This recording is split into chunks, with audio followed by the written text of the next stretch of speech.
ಯಾಕೆ ಹೇಳಿಲ್ಲ ಮುಖ್ಯಮಂತ್ರಿಗಳು ಹೋಗ್ಬಿಟ್ಟು ನೀವು ನೀರಾವರಿ ಪೋರ್ಟ್ಫೋಲಿಯೋನ ನೀವು 38 ತಿಂಗಳು ಇಟ್ಕೊಂಡಿದ್ರಲ್ಲ ಅಣ್ಣ, ಯಾಕೆ ಹೇಳಿಲ್ಲ ಅಲ್ಲಿ ಹೋಗ್ಬಿಟ್ಟು ಉತ್ತರ ಕೊಡ್ಲಿ. ಬಟ್ ಸತೀಶ್ ಸರ್ ಹತ್ರ ಒಂದು ಕ್ವಿಕ್ ರಿಯಾಕ್ಷನ್ ತಗೊಂಡು ಇಟ್ನಾಳ್ ಸರ್ ಏನು ಹೇಳ್ಬೇಕು ಅಂತಿದ್ರು, ಅದನ್ನು ಕೂಡ ನಾವು ಕೇಳಿಸ್ಕೊಳ್ಳೋಣ. ಸರ್, ಇವಾಗ ಪಾಪ ಸಚಿವ ಸಂಪುಟ ವಿಸ್ತರಣೆಗೆ ಅಂತ ಹೇಳಿ ಒಂದು ಬಾರಿ ಹೋದ್ರು ಸಿಎಂ ಅವರು.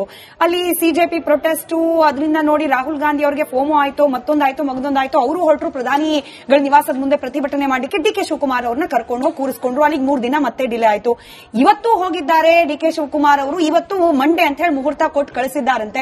ಬಹುಶಃ ಈ 1 ವಾರಗಳ ಸಮಯನಾದ್ರೂ ರಾಜ್ಯ ಸರ್ಕಾರದ ಕೈಯಲ್ಲಿ, ಅರ್ಥಾತ್ ಡಿ ಕೆ ಶಿವಕುಮಾರ್ ಅವರ ಕೈಯಲ್ಲಿ ಇದ್ದಿದ್ರೆ ಈ ಕಾವೇರಿ ವಿಚಾರದಲ್ಲಿ ಪರಿಸ್ಥಿತಿ ಏನಾದ್ರು ಸುಧಾರಿಸಲಿಕ್ಕೆ, ಆ ಕಡೆಗೆ ಜಾಸ್ತಿ ಗಮನ ಕೊಡ್ಲಿಕ್ಕೆ ಅವಕಾಶ ಇರ್ತಿತ್ತ ಅನ್ನೋದು ನನ್ನ ಸಿಂಪಲ್ ಪ್ರಶ್ನೆ.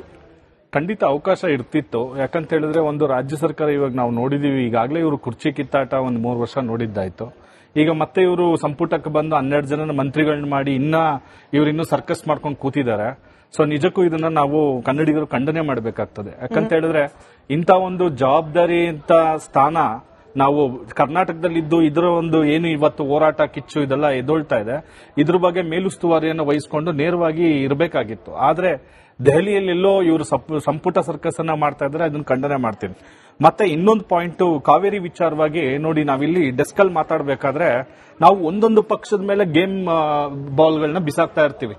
ಆದ್ರೆ ತಮಿಳುನಾಡಲ್ಲಿ ಆ ಕೆಲಸ ಮಾಡೋದಿಲ್ಲ. ತಮಿಳುನಾಡಲ್ಲಿ ನಿಮಗೆ ಒಂದು ಉದಾಹರಣೆ ಕೊಡ್ತೀನಿ, ಅವ್ರು ಯಾವ ರೀತಿ ಡೀಲ್ ಮಾಡ್ತಾರೆ ಅಂದ್ರೆ, ಪ್ರತಿಯೊಬ್ಬ ಪಾರ್ಟಿಯ ಸದಸ್ಯ, ಇದು ನಾನು ರಾಜ್ಯಸಭಾ MP 2024ರಲ್ಲಿ ADMK ಅವಾಗ ಯಾರು ತಂಬಿದುರೈ ಅನ್ನೋರು ಜಲಶಕ್ತಿ ಸಚಿವರಿಗೆ ಪತ್ರ ಬರೆದ್ಬಿಟ್ಟು, ಸ್ವಾಮಿ ಮೇಕೆದಾಟು ಯೋಜನೆ ಯಾವ ಕಂಡೀಷನ್ ಇದೆ, ನೀವು ಅನುಮತಿಯನ್ನು ಕೊಟ್ಟಿದ್ದೀರಾ ಏನು ಅಂತ 2024ರಲ್ಲಿ ಕೇಳ್ತಾರೆ. ನಿನ್ನೆ ರಾಜ್ಯಸಭೆಯಲ್ಲಿ PMK ಪಾತಾಳಿ ಮಕ್ಕಳ ಕಚ್ಚಿ ಅಂತ ಅಲ್ಲಿ MP ಅನ್ಬುಮನಿ ರಾಮದಾಸ್ ಅಂತ ರಾಜ್ಯಸಭೆಯಲ್ಲಿ ಒಂದು ಪತ್ರವನ್ನ ಬರೆದು ಯಾವ ಸ್ಟೇಜ್ ಅಲ್ಲಿ ಇದೆ ಮೇಕೆದಾಟು, ಇದನ್ನ ಕರ್ನಾಟಕದವ್ರು ಕೇಳ್ತಾ ಇದ್ದಾರೆ, ಇದಕ್ಕೇನು ಅನುಮತಿ ಯಾವ ರೀತಿ ಕೊಡ್ತಾ ಇದ್ದೀರಾ, ಏನು ಯಾವ ಮೂವ್ ಮಾಡಿದ್ದಾರೆ ಅಂತ ಕೇಳಿದ್ದಾರೆ. ಈಗ ನೋಡಿ, ಅವ್ರ ಮುತುವರ್ಜಿ ಆಸಕ್ತಿಗಳನ್ನ ನೋಡ್ಬೇಕಾದ್ರೆ ನಾವಿಲ್ಲಿ ಪಕ್ಷಗಳು ಪಾಠ ಕಲಿಬೇಕು. ಒಬ್ಬರ ಮೇಲೆ ಒಬ್ರು ಹಾಕೋದು. ಇವತ್ತು ಎಲ್ಲಾ ನಾಡಿನ ರೈತ ಬಾಂಧವರು ಮತ್ತೆ ಕನ್ನಡ ಪರ ಸಂಘಟನೆಗಳು ಏನ್ ಬೆಂಗಳೂರಿನಲ್ಲಿ ಕಾವೇರಿ ನೀರನ್ನು ಕುಡಿತಕ್ಕಂತ ಜನ ಇವತ್ತು ಬೀದಿಗಿಳಿದಿದ್ದಾರೆ. ಇದಕ್ಕೆ ಯಾರು ರೆಸ್ಪಾನ್ಸಿಬಿಲಿಟಿ? ಯಾವ್ದೋ ಒಂದು ಪಾರ್ಟಿನ ಹೇಳ್ಬೇಡಿ. ಯಾಕಂತ ಹೇಳಿದ್ರೆ 2018ರಲ್ಲಿ ಇದ್ದಿದ್ದು ಬಿಜೆಪಿ ಸರ್ಕಾರ. ಬಿಜೆಪಿ ಸರ್ಕಾರ ಏನ್ ಮಾಡುತ್ತೆ, ಮೇಕೆದಾಟು ಯೋಜನೆ DPR ನ ತಗೊಂಡೋಗಿ ಸೆಂಟ್ರಲ್ ಕೊಡ್ತೀರಾ ನೀವು. ಅವತ್ತು 5 ವರ್ಷ ನಿಮ್ ಸರ್ಕಾರ ಇತ್ತಲ್ಲ, ತಗೊಂಡೋಗ್ಬಿಟ್ಟು ಫೈಲ್ಗಳನ್ನ ತೆಗೆದಾಕಿದ್ರು. ಏನಂತ ಅಲ್ಲಿ ನಿಮ್ಮ DPR ಅಲ್ಲಿ ಹೋಗ್ಬಿಟ್ಟು ನೀವು ಫಾರೆಸ್ಟ್ ಇದೆ, ಇದಿದೆ, ಇವರು ಎಂಪಿಗಳು ಏನ್ ಮಾಡಿದ್ರಿ?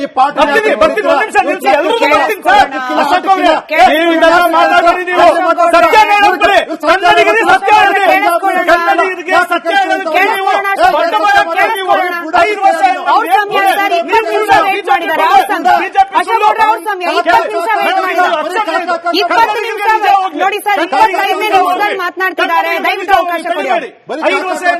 ಆಯ್ತು, 2005 ವರ್ಷ ಇವರು ಬಿಜೆಪಿನವರು ಕೊಟ್ಟಿದ್ದಕ್ಕೆ ಚೊಂಬನ್ನ ಕೊಟ್ಟರು. ಬರ್ತೀನಿ ನೆಕ್ಸ್ಟ್.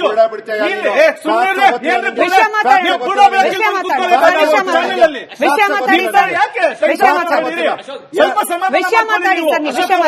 5 ವರ್ಷ ಕಳಿಸಿದ್ರು ಕನ್ನಡಿಗರಿಗೆ, ಮಕ್ಕಳು ತೊಟ್ಟಿನಿಟ್ರು. ಆಯ್ತು, 2023ರಲ್ಲಿ ಕಾಂಗ್ರೆಸ್ ಸರ್ಕಾರ ಏನು ಮ್ಯಾಂಡೇಟ್ ಅನ್ನು ತಗೊಳ್ತದೆ, DK ಶಿವಕುಮಾರ್ ಅವರು ಕಾವೇರಿ ನಮ್ಮ ಹಕ್ಕು, ನಾವು ಬಂದು ಮಾಡ್ತೀವಿ. ಇವರೇನು ಮಾಡಕ್ಕೆ ಇಲ್ಲಿ ಹೋದಾಗ ಅಲ್ಲಿ ಕಲ್ಲಾಕಿದ್ಯಾರು? ಸೆಂಟ್ರಲ್ ಅಲ್ಲಿ ಫೈಲ್ ಯಾರು ಮೂವ್ ಮಾಡಿಸಿದ್ರಿ? ಯಾವ ಸಂಸದರು ನೀವು ರಾಜ್ಯದ ಪರ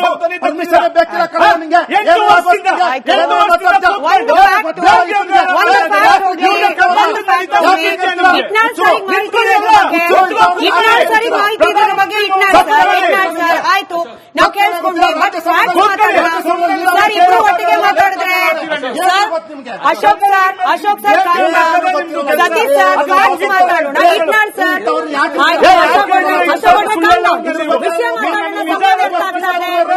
ಸಮಯ ವ್ಯರ್ಥ ಆಗ್ತದೆ. ಅಶೋಕ್ ಅವರೇ, ಕೈಂಡ್ಲಿ ರಿಕ್ವೆಸ್ಟ್ ಯು.